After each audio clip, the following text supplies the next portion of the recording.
a motion inspired by the leader of the NDP. That's right. He has said that this Prime Minister is weak, is greedy, is selfish, and is beholden to corporate interests. He has pointed out that this Prime Minister has violated the rights of workers. So we took the NDP leader's words, we put it in a motion that includes non-confidence. Will the Prime Minister allow this NDP leader a free vote so that he can... Speaker, after doubling the debt with inflationary spending, doubling the cost of housing with more bureaucracy that blocks building, doubling the number of people using food banks with carbon taxes on farmers and truckers who bring us our food. Finally, they're planning a fall update, but they'll do it in the snow on December 16th. Our message is stop. Yes. Stop the inflationary spending.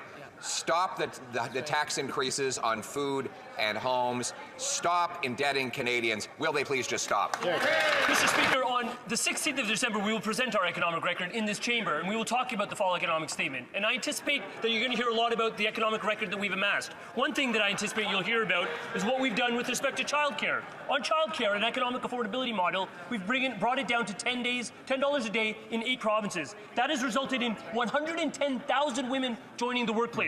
What is that record, Mr. Speaker? 85% of women are now participating in the workforce in Canada. That is a record high. That is what we stand behind on this side of the House. Mr. Speaker, what they've amassed is a lot of debt. In fact, they doubled the debt. This Prime Minister has added more debt than all prior Prime Ministers combined, which has caused the worst inflation in 40 years, inflation that is now rising as the debt is rising. Now, the Finance Minister said that she had a guardrail for the deficit. It would not go beyond $40 billion. If you go up to $40 billion, that means you've hit the guardrail. And if you go higher than $40 billion, you've gone through the guardrail. What's on the other side of a guardrail? A cliff. Yeah. Is this minister leading us off the cliff? Let's talk about the spending that our government is doing. Let's talk about what observers are observing. Tiff Macklem, I'm pretty sure he knows who that is, the governor of the Bank of Canada, says we're no longer trying to get inflation down. Government spending is not pushing against getting inflation down. We have already brought it down. Let's talk about David Dodge, the former Bank of Canada governor who was in place when that member was in cabinet. He said because it was obsessively focused on reducing the federal deficit over fiscal years 2011 to 2016, the Harper government unnecessarily contributed to a slower rather than a more muted recovery. We're not going to follow that playbook because it didn't work.